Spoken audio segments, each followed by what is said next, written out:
La situation est en train de s'aggraver sur les délais de paiement. C'est que les délais de paiement, c'est énorme. C'est 600 milliards d'euros de crédit interentreprise, c'est-à-dire 4 fois plus que le crédit avec les banques. Aujourd'hui, on en est à 12 jours de retard en moyenne.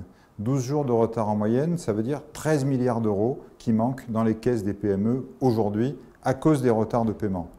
C'est la cause de 25% des faillites d'entreprises, donc vous comprenez qu'on puisse s'exprimer fortement et dénoncer ces pratiques. Il faut absolument revenir sur ces pratiques-là parce que c'est énorme en termes d'impact économique et c'est surtout énorme en termes de confiance. Aujourd'hui, vous savez, dans toutes les entreprises, vous avez deux typologies de personnes. Vous avez des gens qui sont là pour faire du partenariat, pour travailler bien avec leurs fournisseurs, pour avancer. Et vous avez ce que j'appelle les court-termistes. Des gens qui sont prêts pour des résultats court terme, pour des ratios à court terme, à bloquer des factures, à décaler des paiements ou tout autre type d'activité qu'on a pu dénoncer. Le phénomène dit de crise, malheureusement, renforce le point de vue des court-termistes. C'est pour ça qu'il faut que tous ensemble, en commençant par les grands patrons, mais tous ceux qui portent ces valeurs-là, on aide ceux qui essayent de faire les bonnes choses, de faire avancer les choses, et on raisonne les court-termistes en leur disant « Attention, ne sacrifions pas le long terme au court terme, n'allons pas tuer un tissu de fournisseurs alors qu'on veut travailler avec eux, on veut se développer avec eux, et que c'est la seule chance pour tous de s'en sortir et de partir vers la reprise. »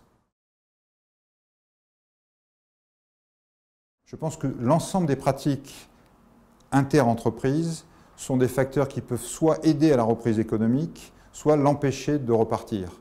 Pourquoi? Parce que le patron de PME, qu'est-ce qu'il regarde avant d'embaucher, avant d'investir? Il regarde son carnet de commandes.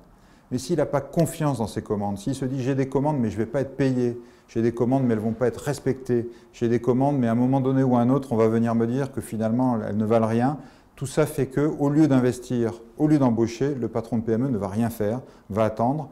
Et tous ces patrons de PME qui n'embauchent pas, qui n'investissent pas parce qu'ils n'ont pas confiance dans leurs commandes, ça n'aide pas à la reprise, au contraire, ça peut la freiner.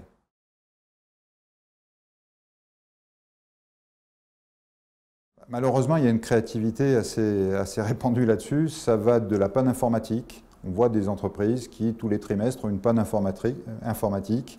Ça va de la facture qui doit partir en Hongrie et où, quand on essaye d'appeler, la personne qui répond parfois vous explique qu'elle n'est pas soumise à la loi française.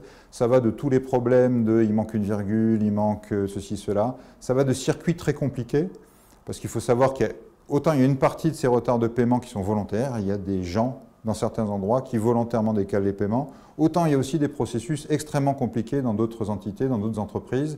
Et j'allais dire, pour le patron de PME, c'est la même chose, mais la manière de résoudre n'est pas forcément la même.